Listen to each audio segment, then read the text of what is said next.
넘치니 모두 찬양하라.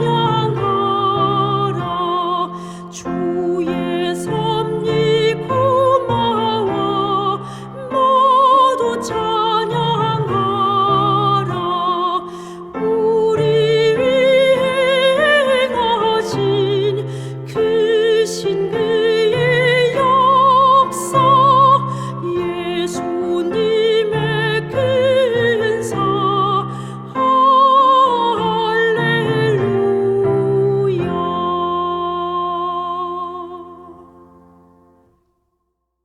자비로우신 하늘에 계시는 거룩하신 아버지 하나님, 복된 안식을 맞이해서 하나님 앞에 예배할 수 있도록 인도하신 것 감사합니다. 특별히 아버지, 코로나19라고 하는 전염병 때문에 대면 예배는 드리지 못할지라도 비대면 예배라도 이렇게 드릴 수 있도록 인도하셨으니 아버지 감사합니다.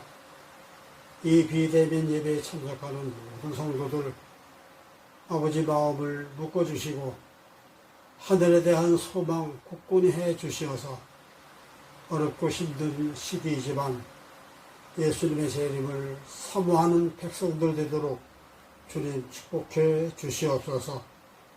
연일 계속되는 무더위가 절정을 이루지만 이런 무더위 가운데서도 무더위가 없는 하늘나라를 간절히 사모하는 백성들을 되게 하시고 예수님이 이 땅에 재림하실 때 예수님의 재림을 맞이해서 무더위 없는 하늘에 가서 영원토록 예수님과 행복한 삶 누리는 여행께 모든 성도들 되도록 주님이시여 인도해 주시옵소서. 특별히 아버지 연로하신 분들 기억해 주시고 그들의 심신은 연약하지만 영적으로는 강건해서 에녹과 같이 하나님과 동행하다가 예수님 재림하실 때 꼭 예수님을 맞이할 수 있는 아버지의 귀한 노종 되도록 우리 아버지 축복해 주시옵소서. 오늘도 주의 종을 통해서 하나님의 말씀을 듣겠습니다. 말씀하시는 주의 중에 그 능력을 더하여 주시고 은혜를 더하여 주시어서 말씀을 통해서 우리 온 백성들이 경각심을 가지고 아버지 다시 한번 존전히 깨어있는 삶을 살아가도록 믿음 더해 주시기를 간절히 원합니다. 주께서 여기까지 인도하시고 축복하실 것에 대해서 감사하며 모든 것 다 주님께 맡기고 우리를 구원하실 예수님의 이름으로 간절히 기도하옵나이다. 아멘.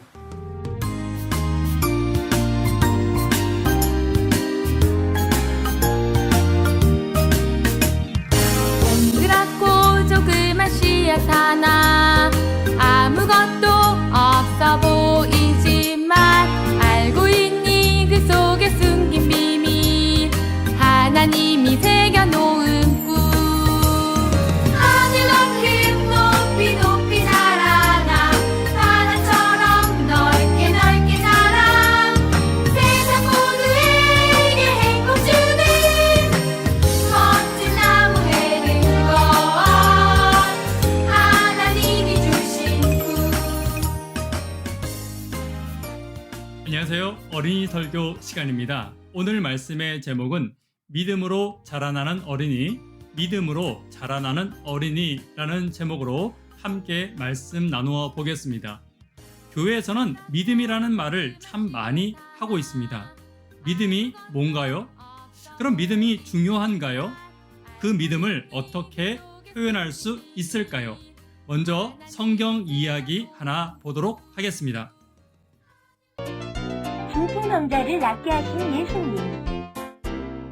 예수님께서는 복음을 전하시기 위해 여러 곳을 다니셨습니다. 오늘은 제자들과 함께 가버나움이란 곳에 가셨는데 어떤 일이 일어나는지 함께 살펴볼까요? 예수님께서 그 가버나움에 오셨대요. 아이고야, 그게 정말이야? 그분을 만나러 얼른 가봐야겠구만. 예수님께서 가버나움에 오셨다는 소문을 들은 사람들은 예수님을 만나기 위해 모여들었습니다. 순식간에 예수님께서 계신 집은 사람들로 가득 차버렸죠. 아유, 왜 이렇게 사람이 많은 거야? 늦게 온 사람들은 안에 들어가지도 못하고 밖에서 예수님의 말씀을 들어야 할 정도였습니다. 예수님께서는 이들에게 하나님의 말씀을 전하기 시작하셨죠. 하지만 모두가 예수님을 좋아해서 모인 건 아니었어요. 그 중에는 예수님을 싫어하는 바리새인들과 서기관들도 있었거든요. 오늘 어떤 말을 할지 성경에 조금이라도 틀릴 말을 한다면 가만히 있지 않을 거예. 그런데 뒤늦게 도착한 5사람이 있었습니다. 어휴, 사람들 때문에 집 안으로 들어갈 수가 없네. 예수님이시라면 이 사람을 보는 것만으로도 중풍병을 낫게 해주실 텐데. 이대로 돌아갈 순 없는데 어떡하지? 얼마나 마음이 답답할까요? 아! 이것 봐! 좋은 생각이 났어! 뭔가? 빨리 말해보게. 우리가 지붕을 뚫고 이 사람을 예수님 앞으로 내려보는 것은 어떻겠는가? 예수님을 만나기 위해선 그 방법밖에 없다고 생각한 4명의 사람은 지붕으로 올라가서 지붕을 뜯기 시작했어요. 예수님! 저기 예수님이 보여! 자자자자, 침상을 끈으로 달아서 밑으로 내리자고. 자자, 도와줘! 으이샤! 뚫려진 지붕의 구멍으로 중풍병자가 탄 침낭을 내리기 시작했고 사람들은 그 모습을 보고 깜짝 놀랐습니다. 예수님께서는 그들의 믿음을 보시고 먼저 죄를 용서해 주셨습니다. 나의 아들아, 네 죄가 용서함을 받았다. 그곳에 있던 율법학자들과 바리새인들은 속으로 생각했어요. 저 예수라는 사람이 어떻게 감히 저런 말을 할 수 있지? 하나님 외에는 그 누구도 죄를 사해 줄 수 없는데 말이야. 이 사람에게 침상을 들고 걸어가라고 하면 되는데 눈에 보이지도 않고 더 어려운 죄 용서를 먼저 말한 것은 내가 이 땅에서 죄를 사해주는 권세도 가졌다는 것을 알게 하려고 하는 것이다. 그리고 예수님께서는 그 중풍병자를 향해 말씀하셨습니다. 일어나 네 침상을 들고 집으로 가거라. 내 몸이 움직여. 내 병이 다 나았다고. 예수님, 감사합니다. 정말 감사합니다, 예수님. 예수님께서 중풍병자의 병을 고치신 거예요. 놀라운 이 광경을 본 사람들은 하나님을 찬양했습니다. 예수님께서는 하나님의 아들로 이 땅에 오셨기 때문에 어떤 병이라도 낫게 하실 수 있는 능력과 죄 사함의 능력을 가지고 계셨던 것을 그제야 알게 된 거죠. 자, 오늘 중풍병자가 병이 나은 이유가 무엇이었습니까? 믿음 때문이었습니다. 누가복음 5장에 있는 말씀 함께 읽어보도록 하겠습니다. 함께 읽습니다. 그들은 지붕 위로 올라가서 지붕을 뚫고 환자를 침상에 누인 채 예수님 앞 한가운데로 매달아 내렸습니다. 그들의 믿음을 보시고 예수님께서 환자를 고쳐 주셨습니다. 아멘. 중풍병자가 병이 나은 이유는 믿음 때문이었습니다. 자, 이제 믿음에 대하여 함께 답을 해보도록 하겠습니다. 첫 번째, 믿음이 뭔가요? 예수님을 믿는 것입니다. 여러분들이 부모님을 믿듯이 예수님을 믿는 것입니다. 믿음이 중요한가요? 매우 중요합니다. 어려운 일을 해결할 수 있는 것. 오늘 중풍병자가 병이 나은 이유도 예수님을 믿었기 때문입니다. 여러분들이 예수님을 믿는다면 어려운 일도 해결할 수 있습니다. 자, 그러면 이런 믿음을 어떻게 표현할 수 있을까요? 내가 예수님을 믿는다는 것을 어떻게 표현할 수 있을까요? 함께 보도록 하겠습니다. 믿음을 표현하는 최고의 방법은 예수님처럼 생각하고 예수님처럼 말하고 예수님이라면 어떻게 하실까라고 생각하는 것입니다. 여러분들이 예수님을 믿는다면 예수님처럼 말하고 행동하는 것이 예수님을 향한 믿음을 표현하는 가장 좋은 방법입니다. 함께 결심해 보도록 하겠습니다. 먼저 믿음을 달라고 기도합니다. 두 번째, 성경을 읽고 주의 말씀을 듣습니다. 왜냐하면 예수님에 대하여 배워야 예수님처럼 행동하고 말할 수 있습니다. 좀 더 예수님처럼 잘 말하고 예수님처럼 잘 행동하기 위해서는 설교 노트를 쓰는 것이 매우 중요합니다. 그렇게 예수님에 대해서 잘 알면 예수님처럼 말하고 행동하기가 더 쉬워집니다. 오늘 말씀을 마치며 함께 기도하도록 하겠습니다. 자, 눈 감고 두 손 모으고 함께 기도합니다. 하나님, 오늘도 저희에게 안식일 주셔서 감사합니다. 저희도 항상 예수님처럼 행동하고 말하고 생각하는 믿음을 주세요. 저희 믿음으로 중풍병자처럼 가족들도 친구들도 함께 구원받기를 원합니다. 오늘 안식일 하나님과 더 가까워지기를 원합니다. 예수님 이름으로 기도드렸습니다. 아멘.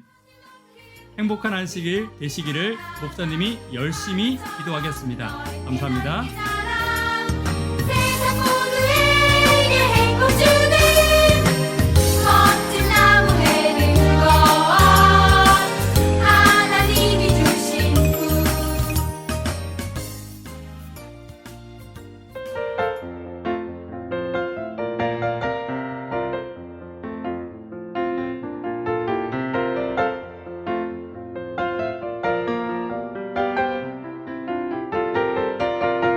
믿음은 어둠 속에 비치며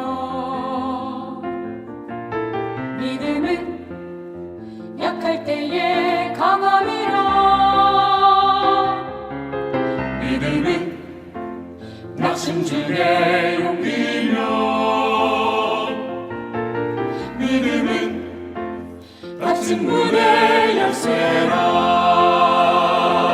신앙의 선진들 증거를 얻었네 믿음은 바라는 것 실상이라 그 말씀 믿는 자 구원을 얻었네 믿음은 하나님의 놀라운 은혜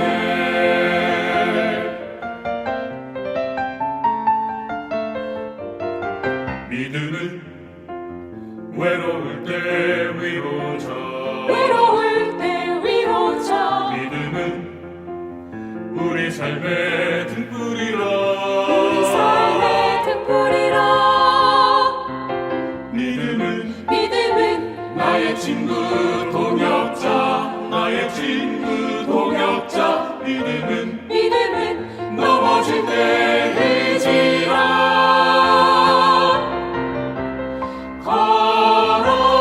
걸어가세 믿음 위에 서서 나가세 나가세 의심 버리고 걸어가세 믿음 위에 서서 눈과 귀에 아무 증거 없어도 믿음으로 서리라 굳건히 서리라 내일의 모든 소망 기다리며 믿음으로 살리라 담대히 살리라 이 땅에 다시 오실 주님을 찬양 믿음으로 서리라 믿음으로 담대히 살리라 아멘.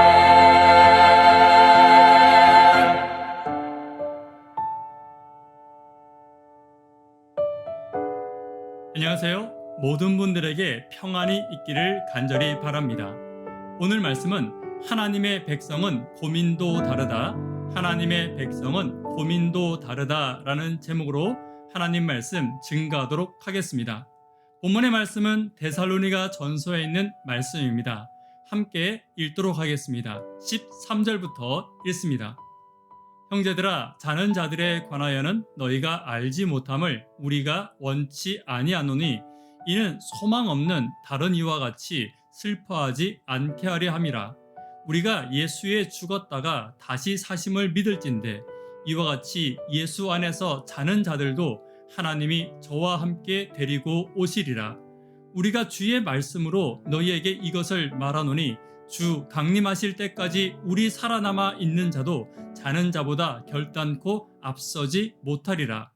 16절입니다. 주께서 호령과 천사장의 소리와 하나님의 나팔로 친히 하늘로 쫓아 강림하시리니 그리스도 안에서 죽은 자들이 먼저 일어나고 그 후에 우리 살아남은 자도 저희와 함께 구름 속으로 끌어올려 공중에서 주를 영접하게 하시리니 그리하여 우리가 항상 주와 함께 있으리라. 그러므로 이 모든 말로 서로 위로하라. 아멘. 지난 시간까지 살펴본 바에 의하면 데살로니가 전서 4장과 5장은 재림을 기다리는 하나님의 백성들이 어떻게 재림을 기다려야 할지에 관하여 이야기하고 있었습니다. 첫 번째는 거룩하게, 두 번째는 서로 사랑하며, 세 번째는 죽은 자의 부활을 기억하며, 네 번째는 재림의 때와 시기는 언제인지에 관하여 늘 잊지 않기를 바라고 있었습니다. 첫 번째로 행복이 아닌 거룩을 추구하라 라는 말씀을 통하여서는 그리스도인이 지나가고 난 그 자리에도 거룩함과 세상과 다름이 남아 있어야 함을 살펴보았습니다.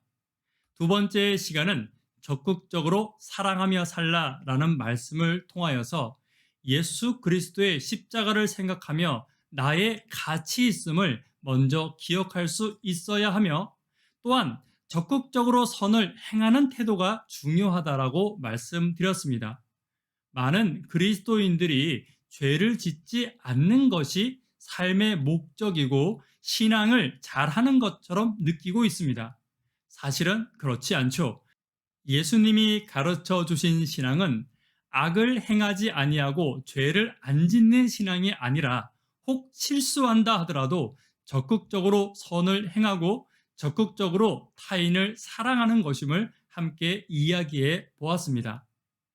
오늘은 데살로니가 교인들의 재림을 기다리는 신앙에 관하여 함께 살펴보도록 하겠습니다. 데살로니가 교회 안에 논쟁이 한 가지 있었습니다. 그들은 하나님께 충성된 삶을 살았습니다.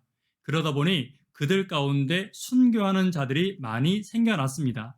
살아있는 자도 있었고 순교당하는 자들도 있었습니다. 그런데 그들의 관심은 오직 예수 그리스도의 재림에 있었습니다. 그러다 보니 그들 가운데 한 가지 논쟁이 생겨나게 되었는데, 죽은 자들과 살아있는 자들 가운데 누가 더 빨리 예수님을 만날 수 있느냐라는 논쟁이었습니다. 예수님의 재림을 기다리는 마음이 오직 그들의 관심사였습니다.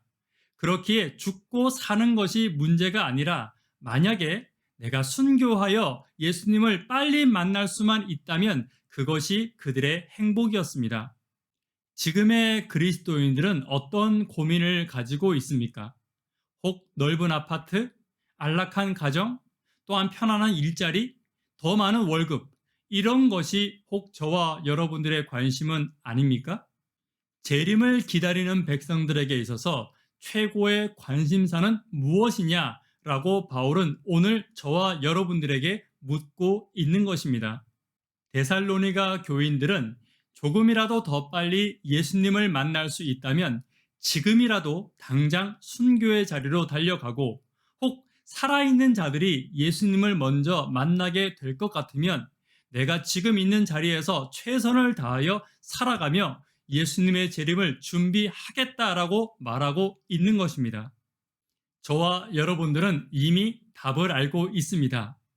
살아있는 자나 죽은 자나 함께 예수님을 맞이한다는 것을 알고 있습니다. 저와 여러분들이 지식적으로는 성경을 더 많이 알고 있을지도 모릅니다. 그러나 예수님을 사랑하는 마음과 주의 재림을 기다리는 그 간절함은 지금 데살로니가 교인들의 마음을 저희들이 본받아야 할 것입니다. 오늘 데살로니가 교회의 재림을 준비하는 모습을 통하여서 저희들 마음 가운데서도 재림을 기다리는 간절함이 다시 한 번 더 회복되기를 간절히 바랍니다. 두 가지로 짧게 살펴보도록 하겠습니다. 첫 번째로는 삶을 단순하게 디자인하라는 것입니다. 재림을 기다리는 백성들, 다시 말하면 소망이 있는 백성들과 소망이 없는 백성들의 큰 차이가 있습니다. 소망이 있는 백성들은 이 땅을 나그네 길로 생각하기 때문에 이 땅의 삶을 너무 복잡하게 만들어 놓지는 않습니다. 하늘을 바라보며 사는 백성들은 이 땅에서 너무 무겁고 큰 짐을 지려고 하지 않는다는 것입니다. 성경 말씀 하나 보도록 하겠습니다. 디모데 전서에 있는 말씀입니다. 함께 읽습니다. 우리가 세상에 아무것도 가지고 온 것이 없으며 또한 아무것도 가지고 가지 못하리니 먹을 것과 입을 것이 있으면 족한 줄 알고 부하려 하는 자들은 시험과 올무에 빠져 파멸하느니라.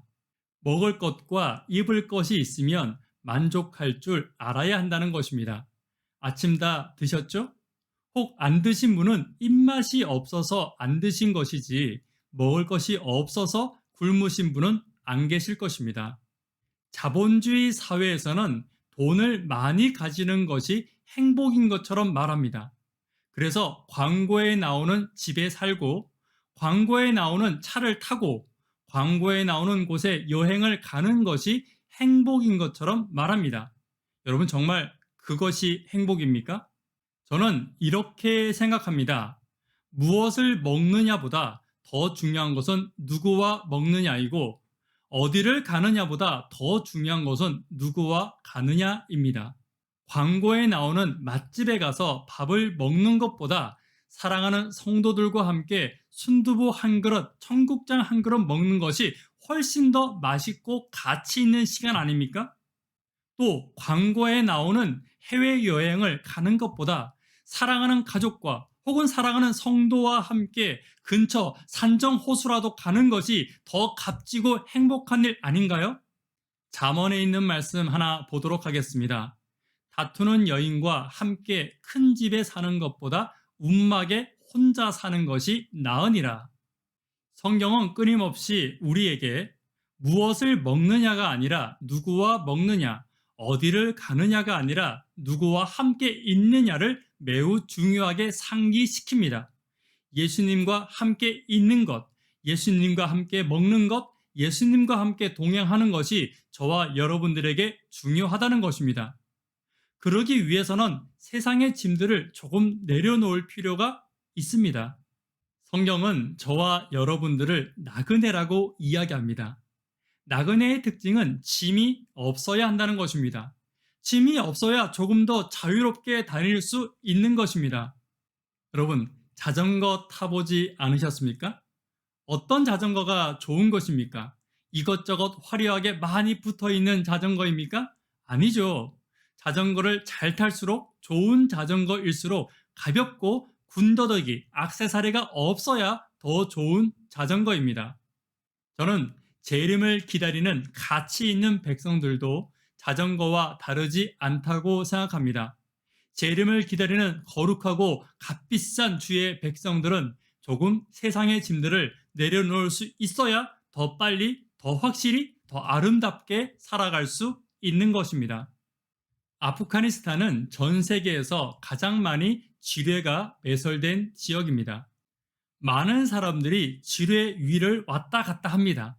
그러나 지뢰가 터지지 않습니다. 물론 터지는 지뢰도 있지만 대부분의 지뢰는 터지지 않는다고 합니다. 그 이유는 무게에 따라 반응하는 지뢰의 특성 때문입니다. 대부분의 지뢰들은 차량이나 전차같이 무거운 것에만 반응하게 되어 있습니다. 저는 문득 그런 생각을 해보았습니다.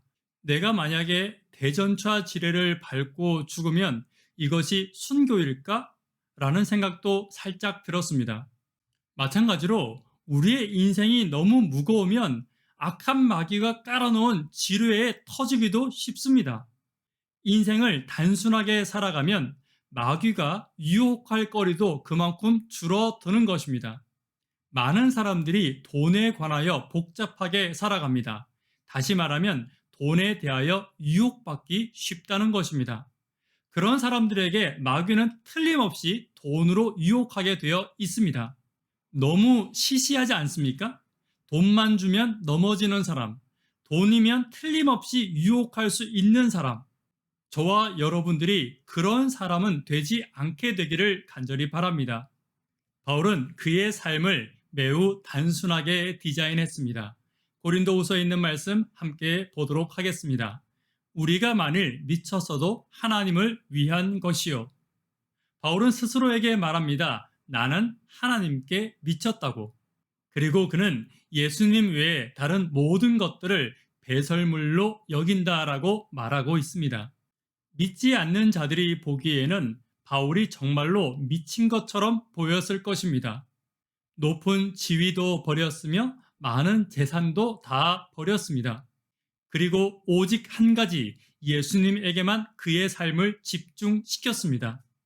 악한 마귀가 그를 유혹하려고 하여도 유혹할 수 있는 것이 아무것도 없었습니다. 그래서 바울의 삶은 모든 것을 다 뗀 경주용 자전거처럼 표대를 향하여 달려갈 수 있었던 것입니다. 그는 예수님께 집중하였기에 항상 생기 있었고 항상 즐거웠으며 항상 기뻤으며 항상 하나님과 동행하는 즐거움이 그에게는 있었습니다. 다른 어떤 것에도 유혹받지 않았기 때문에 그에게는 걱정과 근심도 없었습니다. 물론 오늘 저와 여러분들이 바울처럼 살아갈 수는 없을 것입니다. 그러나 내가 지고 있는 인생의 무게 중에 내려놓을 수 있는 것이 있다면, 혹은 내가 가지고 있는 인생의 최고의 가치가 무엇인지를 다시 한 번 더 생각해보는 안식일 되기를 간절히 바랍니다. 두 번째는 내게 주어진 사명의 길을 가는 것입니다. 아까도 말씀드렸다시피 데살로니가 교회는 고민이 있었습니다. 순교당하는 것이 더 좋은지 아니면 살아서 하나님께 충성하는 것이 더 좋은지에 대한 고민이었습니다. 답이 무엇입니까? 살아있으나 죽어있으나 죽게 충성하는 것은 매 한 가지다 라는 것이 답이었습니다. 사도행전에 보면 조금 불공평한 이야기가 나옵니다. 12장입니다. 12장은 야고보의 순교와 베드로의 순교를 다루고 있습니다. 그런데 하나님께서는 야고보는 순교당하게 내버려 두시고 베드로는 순교당할 뻔하였으나 감옥에서 탈출시켜 주십니다. 누가 더 나은 것입니까? 야고보는 덜 사랑하고 베드로는 더 사랑해서 살려주신 것입니까? 아니죠. 야고보는 순교의 은혜를 받은 것이고 베드로는 살아서 충성할 은혜를 받은 것입니다. 야고보와 베드로 둘 다 하나님께 충성을 다했으니 이것이 그들에게 영광이었고 이것이 사나 죽으나 그들에게 은혜였습니다. 그런데 못난 인생들은 항상 다른 사람과 자신을 비교합니다. 야고보와 베드로, 만약에 이 두 사람이 비교했다면 서로에게 할 말이 굉장히 많았을 것입니다. 그러나 그 두 사람은 비교하지 않았고 하나님이 주신 사명대로 그들의 삶을 끝까지 충성되이 살았습니다. 요즘은 정말 많은 사람들이 비교합니다. 부자와 가난한 자, 이쁜 사람과 안 이쁜 사람, 하물며 얼굴이 큰 사람과 작은 사람, 키가 큰 사람과 작은 사람, 또한 몸무게가 많이 나가는 사람과 마른 사람, 이 모든 것들을 비교하면서 스스로에게 만족하기보다는 늘 다른 사람에 관하여 부러워하는 인생을 사는 사람들이 훨씬 더 많이 있습니다. 직장도 내가 원하는 직장을 가지기보다는 남들보다 좋은 직장을 가지기를 원합니다. 결국 돈을 많이 버는 직장을 말하고 있는 것이죠. 내가 원하는 대학에 가기보다는 남들보다 좋은 대학에 가기를 원합니다. 하물며 어떤 사람들은 내가 원하는 사람과 결혼하기보다는 남들보다 나은 사람과 결혼하기를 원하는 사람들도 있습니다. 어떤 사람들은 신앙조차 비교합니다. 남들보다 나은 신앙, 남들보다 좋은 신앙. 여러분, 남들보다 좋은 신앙이란 것은 없습니다. 각자의 삶에, 각자의 인생에 하나님이 주신 사명이 다 다르고 각자의 환경이 다 다른 것입니다. 내가 저 사람보다 기도를 더 많이 한다고 해서, 내가 저 사람보다 전도를 더 많이 한다고 해서 저 사람보다 나은 신앙은 아닙니다. 각자에게 맡겨진 사명 안에서 하나님이 주신 것들을 얼마나 잘 감당하고 있는지 하나님께서 평가하실 일이고, 또한 나 자신이 스스로에게 평가할 문제인 것입니다. 여러분, 토끼와 거북이 이야기를 잘 알지 않습니까? 이 이야기에는 큰 문제가 있습니다. 누군가가 거북이에게 무엇이라 했는지는 모르지만 거북이 생각 속에 육지는 좋은 곳이고 바다는 나쁜 곳이라는 인식을 심어 주었습니다. 그래서 거북이는 경주를 하려면 물에서 경주를 해야죠. 그런데 말도 안 되게 육지에 있는 토끼와 경주하기 시작하는 것입니다. 여러분, 육지는 좋은 곳이고 바다는 나쁜 곳입니까? 아니죠. 토끼에게 육지는 좋은 곳이고 거북이에게 바다는 좋은 곳입니다. 각자가 있는 자리에서 각자에게 맡겨진 사명대로 살아가야 한다는 것입니다. 그런데 많은 사람들이 자꾸 신앙도, 생활도, 또한 환경도 다른 사람과 비교하여 내가 가지고 있는 강점과 내가 가지고 있는 장점을 살리지 못하더라는 것입니다. 하나님께서 나에게 살게 하신 곳이 바다라면 그 바다에서 나는 최고의 가치를 지니게 되며 최고의 열매를 가지게 되는 것입니다. 여러분, 재미있는 동물들이 있습니다. 물을 너무 좋아하는 동물인데 사막에 살고 있으며, 물을 너무 싫어하는 동물인데 열대 우림에 매일 비가 오는 곳에 사는 동물이 있습니다. 어떤 동물입니까? 바로 낙타와 호랑이입니다. 낙타는 물을 좋아하지만 사막에 살고, 호랑이는 고양이과 동물이기 때문에 물을 싫어하지만 열대 우림에 살고 있습니다. 잘못된 선택입니까? 아니죠. 하나님이 그들을 그렇게 살게 해 주셨습니다. 낙타는 사막에 있을 때 빛을 발하고 살아갈 수 있습니다. 호랑이는 열대 우림에 있을 때 빛을 발하고 살아갈 수 있습니다. 만약에 호랑이가 사막에 간다면 몇 시간도 되지 못하고 죽을 것입니다. 마찬가지로 낙타도 열대 우림에서는 살아갈 수 없습니다. 하나님께서 각자가 있는 환경에서 살아갈 수 있도록 각자가 있는 곳을 만들어 주신 것입니다. 하물며 동물도 이러한데 사람은 그렇지 않겠습니까? 하나님께서 오늘 나에게 주신 사명과 하나님께서 오늘 나에게 주신 인생은 내가 가장 가치 있고 내가 가장 빛을 발할 수 있는 자리에 하나님께서 나를 두신 것을 여러분 믿게 되시기를 간절히 바랍니다. 내가 섬기는 교회도 마찬가지입니다. 하나님께서 나를 이 교회로 인도해 주셨습니다.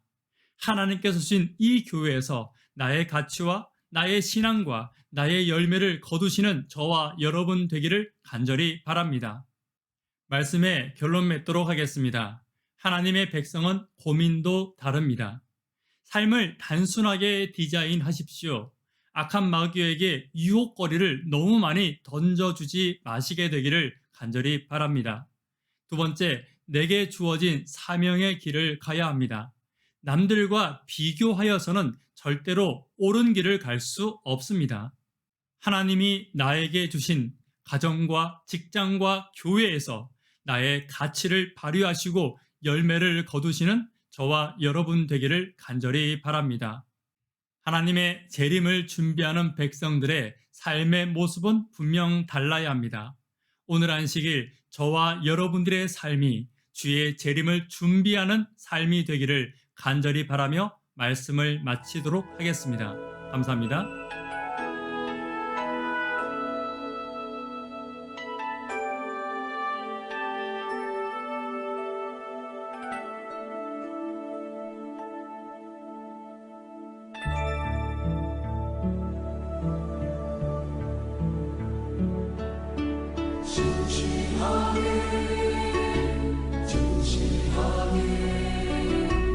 거룩하게 살게 하소서.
하나님 아버지, 오늘 저희에게 안식일 주셔서 감사합니다. 주의 재림이 가까운 이 시대에 어려운 시절을 살고 있지만 저희의 사명을 결코 놓치지 않도록 인도하여 주시옵소서. 저희의 삶이 예수 그리스도의 삶과 같이 단순할 수 있도록 도와주시고 악한 마귀의 유혹으로부터 벗어날 수 있도록 인도하여 주시옵소서. 덥고 어려운 일들이 많이 있지만 하나님의 성령께서 언제나 저희를 승리로 이끌어 주실 것을 믿고 감사드리며 예수님 이름으로 기도드립니다. 아멘.